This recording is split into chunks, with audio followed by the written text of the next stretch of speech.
Hi, I'm Bernard. I'm the Creative Director of Robot Playground. I graduated from SIDM Animation in year 2001.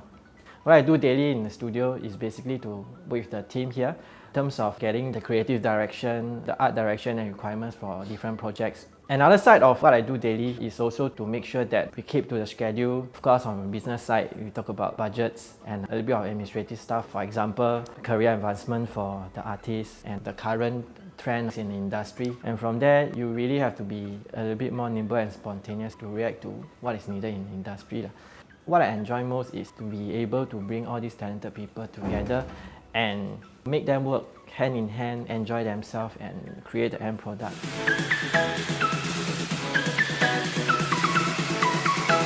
Robot Playground is set up 4.5 years ago. I've got a partner, Navin. We were from another company and we were colleagues for about 5 years. All along, both of us, what we like about animation and why we keep doing that is because we want to tell stories. And back then, we were doing a lot of international shows that has a little bit, or maybe largely influenced by Western cultures and storytelling. But increasingly, we kind of believe that there's a lot to say and there's so much space in the Asian culture. So that was the very first intention why we decided to do that. We should be telling stories around Singapore or in Asia context. So that is really the first moment that we decided to do that. It took us a couple of months to think about it and we just went ahead and said, look, okay, we never do it, never know. Right. So for the first few months, we were optimistic about things. We said, hey, let's don't take in service work first. We just invest our time in the first few months doing pitching and crafting out the story and make sure that we've got a solid base of things that we want to do. So for the first 4 months, it was tough financially. So we just have to go with the plan and don't look back. It was around July 2013. For 4 months, really hardcore pitching, hardcore story development, visual development. We were very fortunate that both of things that we worked on got picked up. And one of them was Harlan Hubby. It was on Channel 5, 2015. So for 2014, we were working on Harlan Hubby. Okay, that is probably the first step. We believe that we actually can do this. So after that, with a lot of hard work from the team and the people we work with, we managed to progress in terms of from TV series. We did a little bit more. We ventured into children education application. Again, the core of things is still storytelling. Then we also did a series of short film for SG50, which is the Violin. And I think the response was pretty positive and we managed to secure another series with StarHub and MDA. And that is the Timescape short film series showing in StarHub Go now.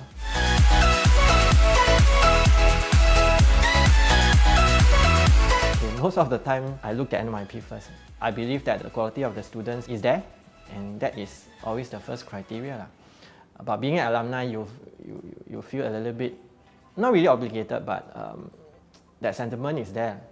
And you always want to try and see how you can work together. I think it works both ways because NYP also support us in internship program. A lot of times it's through that relationship that we manage to know more about the young talents a little bit earlier, prior graduation. So that is usually the hiring pattern. It's not really I go to a fusion show and I see someone. Most of the time I go there, I know that I already know this person.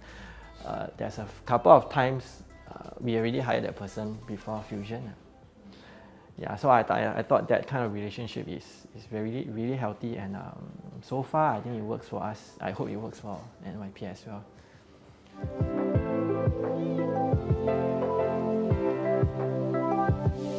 Okay, I always love going back to the school and just stepping into the school environment really calm me down sometimes, and I really feel walking along the long corridor of the NYP towards SIDM Block M.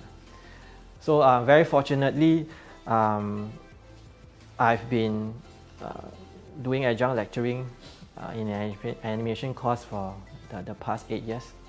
So I started back in 2009 and currently I'm going into my 10th semester, or no, my 9th semester. So during the semester, I really love going back to the school compound twice or maybe sometimes 3 times per week, just to share my my knowledge with the students, and also mingle with some old friends and lecturers. The best thing that I always like is how I see a student progress from year 1 to year 3.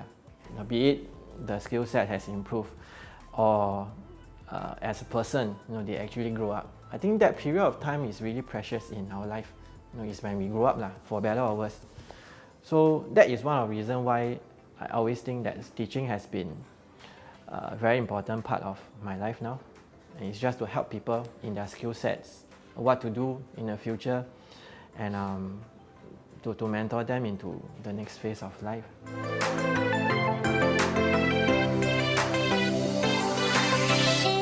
In Singapore, the very common mindset is to get a steady job that brings you income, with CPF contribution. Hopefully, the company is nice enough. It's really 9 to 6 every day. That is ideally. If it happens for you, good. If not, what I want to say is we need to be a little bit more open about things. Not necessarily means that if you secure a full-time job, that means that you're in the best position. So as an artist, and if you want to pursue this industry, you need to be very open with contract work, freelance work, be it like a short few months thing with a company, or be it it's just like per illustration based or per animation clip based. I personally think that is a better personal development, that you actually take responsibility about your own life, your finance, and you even be a little bit more spontaneous to go out and to reach out to people and to get jobs. You didn't get that job, that's not the end of the world.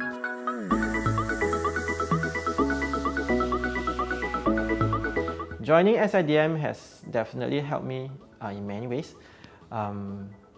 From the skills and the things that was taught in school until now, I still use them every day. And the good thing is, I actually get to teach the students or the artists in the studio the same thing that was taught back in school. So besides just skill sets, I think the most precious thing is always the people I meet. The lecturers, a lot of them has really helped me along the way, even until now. Miss Yewei, Mr. Bakta, and now they are my colleagues. I just had a meeting with Mr. Bakta 2 days ago. And this kind of mentorship through friendship to colleagues, that kind of relationship is really precious. And the friends I meet, a lot of them, they are my closest friends now. And thank God that we still get to keep in touch.